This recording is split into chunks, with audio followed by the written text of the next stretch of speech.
how'd you hear about us?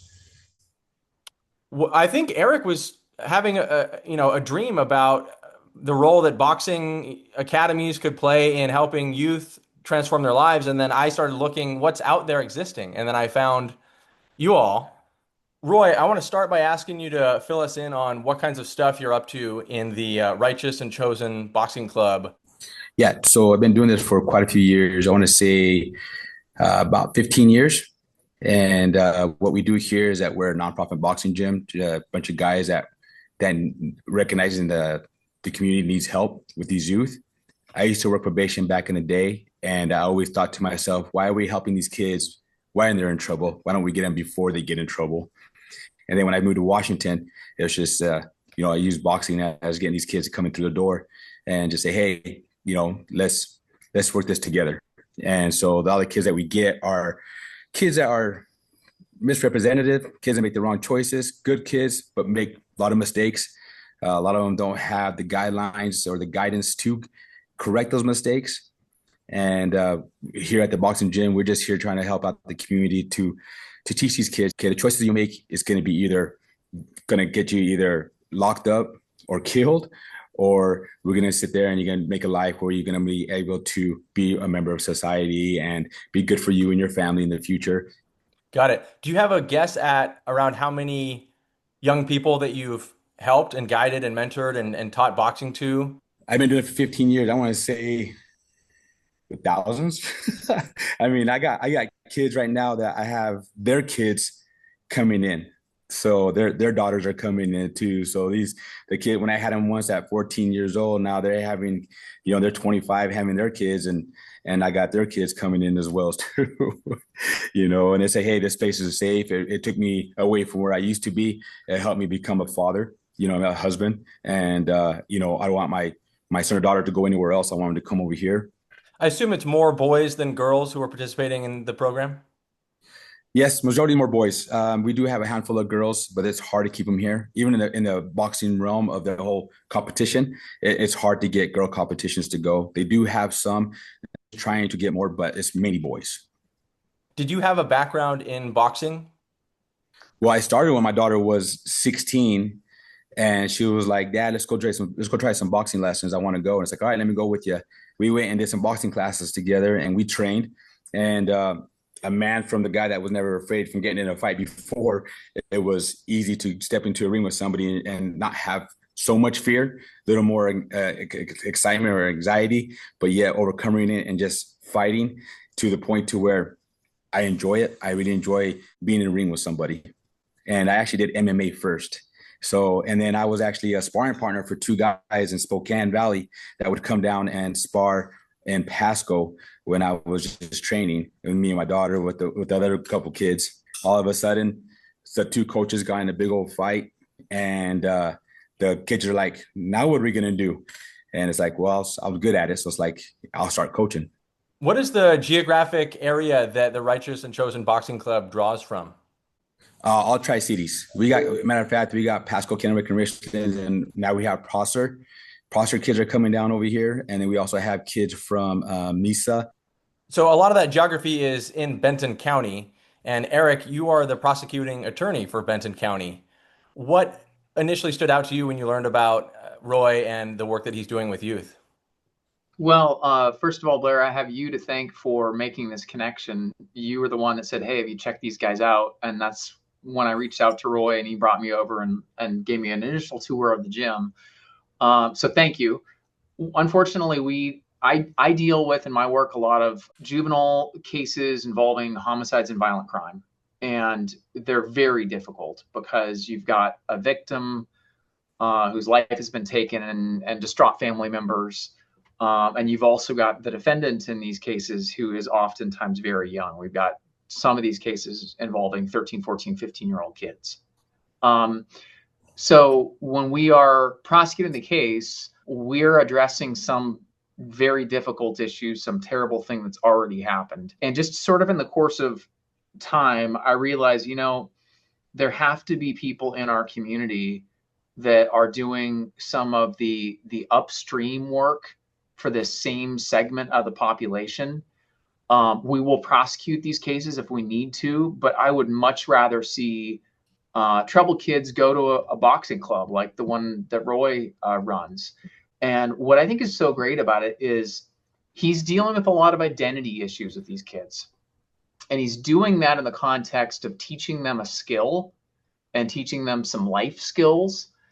I have always appreciated talking with Roy. We've spent a fair amount of time together because he's got a lot of like just real life wisdom that comes from just like living life.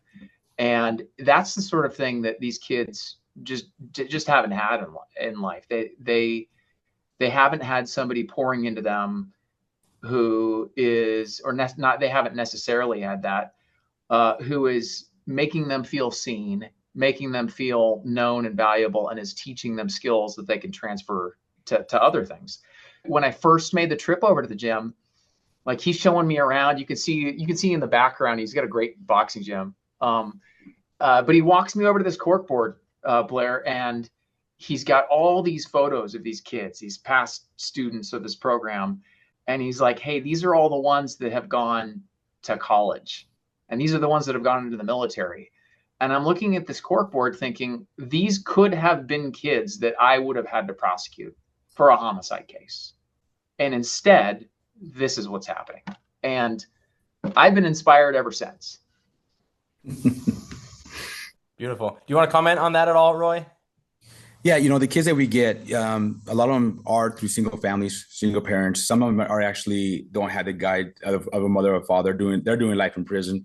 They're seeing things that kids shouldn't be seeing.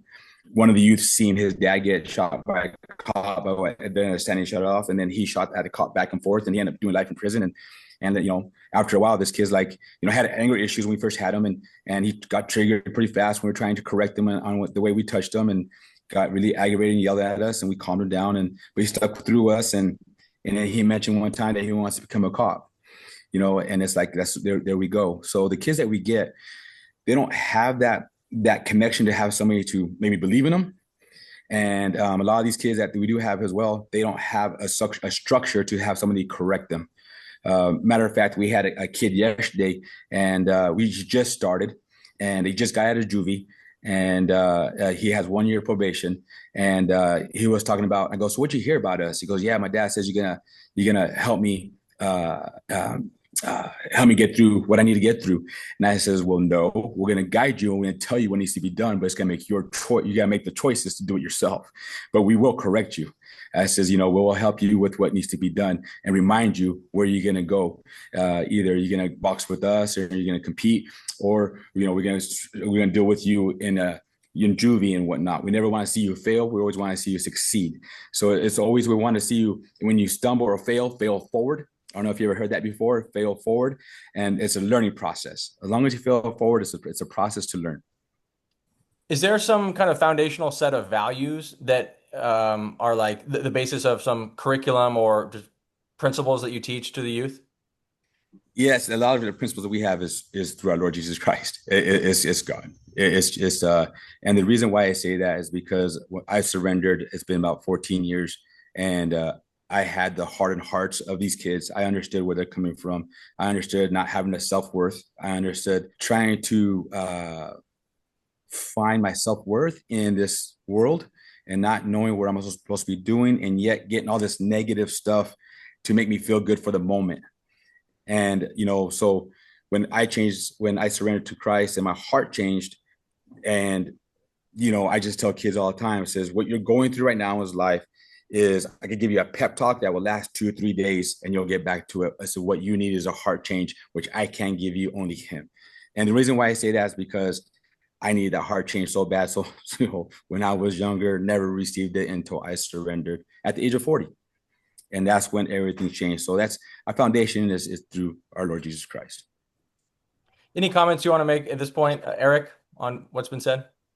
Yeah. So I think, on the one hand, someone might look at this and say, gosh, why are we getting gang involved youth or potentially gang involved youth involved in a combat sport? Right. But I think that it's a great fit because, it requires you to step into the ring and face your fears. there's maybe kind of an awkwardness that some of these kids experience when they're just learning it. And so they have to learn some physical skills and learn how to handle themselves. And you're getting like hands-on instruction from a coach, right? And the cool thing about Roy is able to have these really meaningful relationships and connections with these kids because he's the coach, right? I think that's what they call him, right? He's not the dad, he's the coach, but he's got this almost like, your closest uncle who's got a lot of great input. He gets a little bit like that, which is really cool. And so as he's working with these kids, I think he's just dealing with stuff that comes up in the course of their life. He's going to their, the high school and having lunch with them. If there's some issue with their mom or their dad, I mean, he's maybe asking some questions. And like he said, the idea here is to coach them to be able to handle these things themselves, right? Just like handling themselves in a boxing ring. So he's asking them questions like, what do you think the right thing to do here is, and it's not just spoon feeding it. So I think the boxing analogy is such a great analogy for life. My gosh, how many things have I been afraid of that I'm like, man, I don't know if I want to step in the ring with that, right? Yeah, and so it's a great opportunity. It's a great learning opportunity for some young men. It also, like I tell you what, punching a heavy bag when you've got some anger in life because of some difficult things that have happened, that can't be a bad thing, right? Like channeling it in an appropriate way instead of through gang involvement and violence, right? I think that makes a ton of sense. We teach these kids, boxing, and we understand that these kids are, some of these kids will fight in the streets and they love fighting in the streets. But when they come here and learn the skill of boxing, like I teach them all the time, it's like, we're not here to teach you how to box, to fight out on the streets and to get into fights. As what we're doing is, if you were here to say, if somebody wants to fight you, knowing that you have the control to say, I don't want to fight, because that's actually the challenge of what it is. That's a strong boxer to say, yeah, you want to fight. Yeah, I could do this. And yeah, I probably get the best of you, but I choose not to. And if when worst comes to worst, they always say, hey, if you want to come fight me that bad, come join the club. That's a good pitch right there. Come join the club if you want to fight me that bad. Have you been able to recruit more volunteers or paid staff to help you over the years with the coaching, with the mentoring, with the relationship building, with the youth, so that it's not all on you? We got some volunteers. None of us are paid. We all volunteer. We all work during the day, and we all come and give 2 hours of our time, between 4 to 5 or 5 to 6 days a week, just to help out the community. But it's word of mouth. We'll have some people to come in here and say, hey, I want to help coach. But it goes back to, okay, what do you serve? What do you do? What's your record? And the reason being is because I can't have somebody that's broken come and trying to help the broken. It's all about motivation. Like, what's your motives? Do you really want to see in this help these kids in the community, or are you doing it just to make you feel better? And so we're really protective of who we let in the cup coach. And it's almost like a lot of these kids that are here, they depend on consistency. If you say you're going to show up, they'll remember you're going to say you show up. If they don't have the consistency and what you say and what you do, that they will walk away from you. Can you share a memorable example of one kid who maybe in recent years went through your program? Oh, matter of fact, we got one that's just coming back from the Marines, and I believe in 2 weeks just graduated. He was a kid that was actually lost, skipping school, not doing regular school whatsoever. When he first started, always getting in trouble, getting suspended, getting in fights, and started joining the boxing club, and got quite a few fights in before he got called out and went to the Marines. And what happened with him is that, he started focusing on boxing. He got plugged in, and got his grades up. Nobody thought he was ever going to graduate. He graduated high school, and now he graduated the Marine Corps. And he's graduating in about 2 weeks and coming back. And the first thing he wants to do when he comes back and come and give back to the kids and talk about his experience in the Marine Corps. Wow. Does that mean that he now will be serving in the Marines for a number of years? Yes. And as a matter of fact, he is actually, for a number of years we've been doing this, he is the number 20th kid that actually went to the military service and from our boxing gym. That a kid that wasn't maybe directed to go get in trouble, get locked up, or be a statistic somewhere to actually join the military. 20 going in the military. Wow. Yeah, yeah. We got a few, and we got another kid. Well, his nickname's gonna be Chucho. I picked him up every day since he was 6 years old until he turned 16. I took him to boxing every day. He was going through some hard stuff, and at the age of 16, he finally got his license. It was bittersweet. I'm happy I didn't pick him up no more, but yet I missed the camaraderie with him. And but this kid has well over 60 fights. He could have gone to a different level, but he decided to go become an electrician instead. So he's an electrician, got his journeyman in residential, working on his journeyman in commercial, and just constantly growing. And matter of fact, this gym that we're sitting in right now, he actually did all the wiring, got some of his friends from his work to volunteer, and he goes, I want to give back for you giving back. And so he did all this for free, the wiring and whatnot. I mean, I think that says an awful lot, right? Like the young men and young women who've gone into this program, I mean, they feel the investment that Roy is putting into their lives, and they want to give back in the context of teaching kids how to box and face their fears and learn all these skills. Like they're getting their sense of identity, right? They're getting their sense of relationship within the community. And that's the springboard that allows them to go off and do things like serve in the military, go to college, become an electrician. And that's exciting to hear, because again, these are kids that had rough backgrounds oftentimes and would otherwise maybe show up on my docket for a very serious charge. Right. Roy, how are things going with the gym and the program having the level of support that you want it to have? The reason I'm asking is because I know there are pros and cons to, investing in fundraising or seeking government grants. There can be different restrictions if you take money from this group or that group. Are you pretty much where you want to be in terms of like financial support? We always need financial support. This club, what we do is that all the money that we receive goes back into the kids. So if we need some equipment, if they need equipment, we have a travel team that we travel. We have a competition this Saturday. So in Spokane, that takes bringing all the kids. We had kids that can't afford uniforms. We had to buy uniforms for them. We take them to Spokane. That's a car ride, that's gas, and that's food. And what we like to see is more help with the finances, because we want to take these kids to nationals. Nationals is in Missouri and Texas, for a week. And, but seeing these kids go from, because you can't compete in our club unless you have a 2.3. So all the kids that when they first start off, they're all failing. We check on their grades and we ask for the updates on their grades or to see how they're doing. What we do with these grades is that through our program, we ask if it's only $30 a month. And every time they pay their monthly dues, we tell them, thank you for helping your fellow boxer, because that's where it goes to. But then if they have no D's or F's on a report card, it's only $20. And then we tell all the kids, we're not asking you, their parents, to pay this money. We're asking the parents that says he needs to do or she needs to do chores around the house. And that's how they're going to pay us.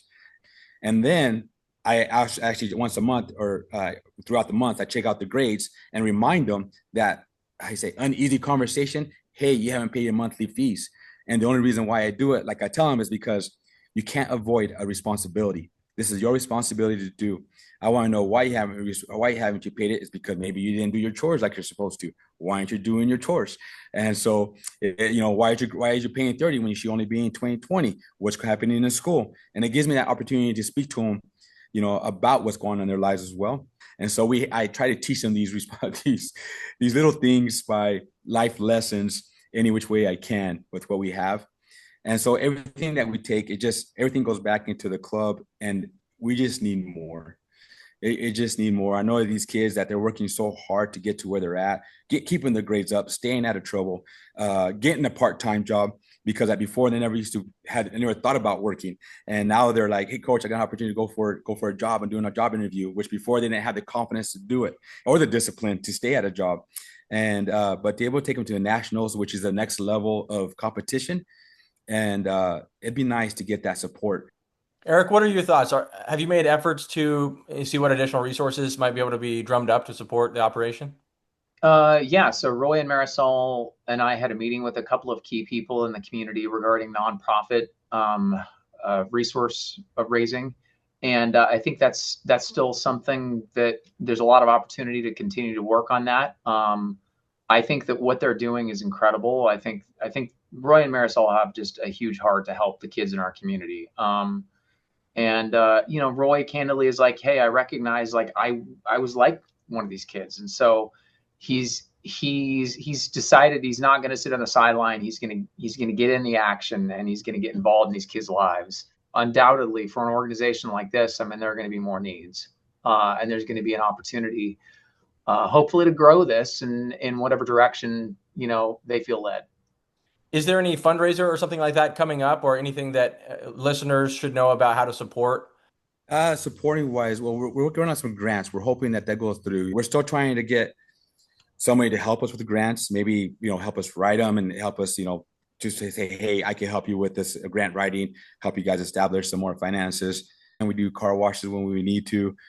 We have a couple places that will help us to say, we'll sponsor you guys. Just come in here and just tell your customers, we have a business that say just write on the receipt for RNC, and we'll give you some proceeds off of that.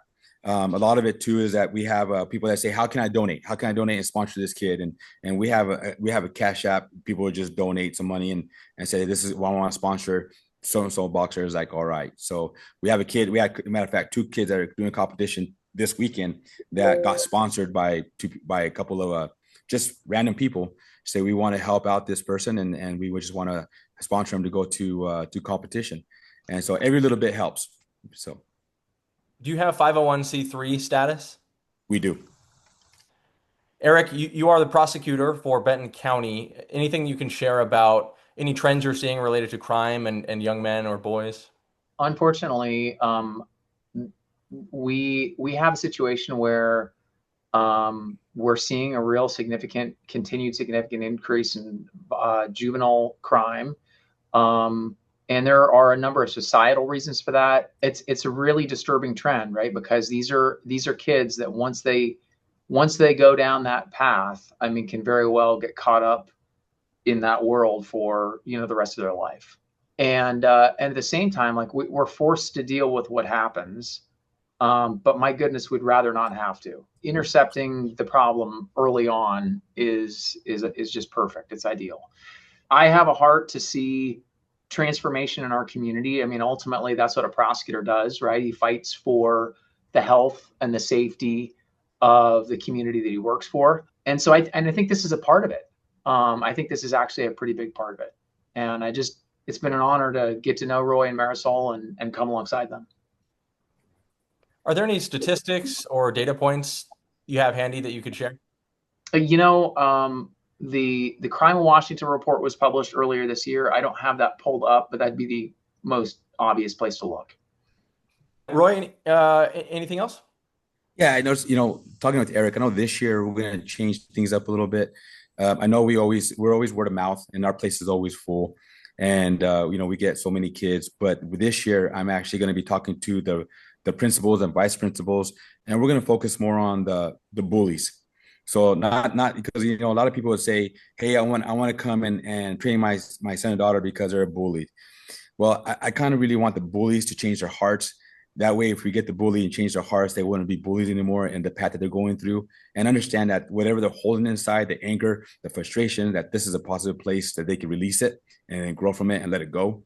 And so this year, we're actually going to go reach out more and more personal talk, because we got a hold of Pasco High right now, but talk to other schools as well, and a couple in Kennewick, and just say, hey, which kids are going through the struggles the most? Which of the ones are always coming into your office because they're in trouble? Let's pull those kids in. And the best part about this club too is that if you're a new member, the other boxers understand that you're here for a reason, and they'll walk up to that person, hey, how you doing? Shake their hand. My name's so and so. What's your name? And they never feel that nobody feel unwelcome here at all. Eric, what else would be worth sharing in this conversation? I think that real societal change involves people like Roy and Marisol seeing a need, feeling like they can do something to actually meet that need, and then being bold and brave enough to go out there and do it. I know they're super, motivated by their faith, right? They have a heart for kids because they feel the love of Christ themselves in their lives. And I think that there is such an opportunity if you were to have people in different walks of life with different persuasions, different situations, doing the exact same thing, right? Like, what are their talents? Where do they have an opportunity to serve? Where is the need? That's when things get really exciting, I think, in terms of not just individual lives, but for community transformation. And that's what motivates me to get up and do this job every day, is protecting the community and positive community transformation. Like I want this to be a really great place to live and raise a family. And it is, and I think we want to build on that. We want to make it even better. I wish there were lots more Roy and Marisols out there in the world doing the kind of work that they're doing. And maybe their example will encourage people to do the same thing. Yes, sir.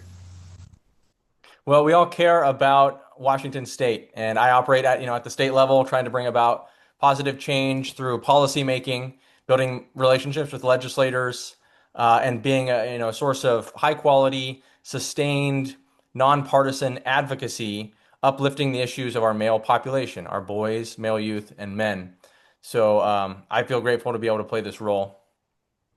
Awesome. Good for you. How'd you hear about us? Well, I think Eric was having a dream about the role that boxing academies could play in helping youth transform their lives. And then I started looking what's out there existing. And then I found you all. Oh, right on. Nice. So he awesome. connected the dream with your reality, Roy, which was cool. Like I remember walking into your gym and I'm like, holy cow, dude, this is what I had hoped was occurring right here. And I'm not a boxer. Like I've done a little bit of that with my kids. So like the idea of just having, this strong desire to see like a boxing gym stood up for these kinds of troubled youth. I mean, like that, it just felt like that was coming out of nowhere. So like, I started talking to people about it, and then Blair made the connection, which was so cool. That's so awesome. You sit there and there's a reason why this is all happening. It's just, it needs to be more out there. Like you're right. We're all members of our community. And, we had people say one time was like, well, this kid, what's the stakes of them being a pro boxer? Well, to have all these kids be pro boxers, not really going to happen. But to have all these kids be members of our society, of our community, 100%. Mm-hmm. And that's what we strive for. My kids are in the community here. My grandkids are in the community here. I got friends and family in this community as well. And, I just want to, a lot of these kids here at one point would be like, if it wasn't for this gym, I'd be statistic. You know what I mean? I'd be doing something totally different. And so I just like, okay, this is the reason why we do this.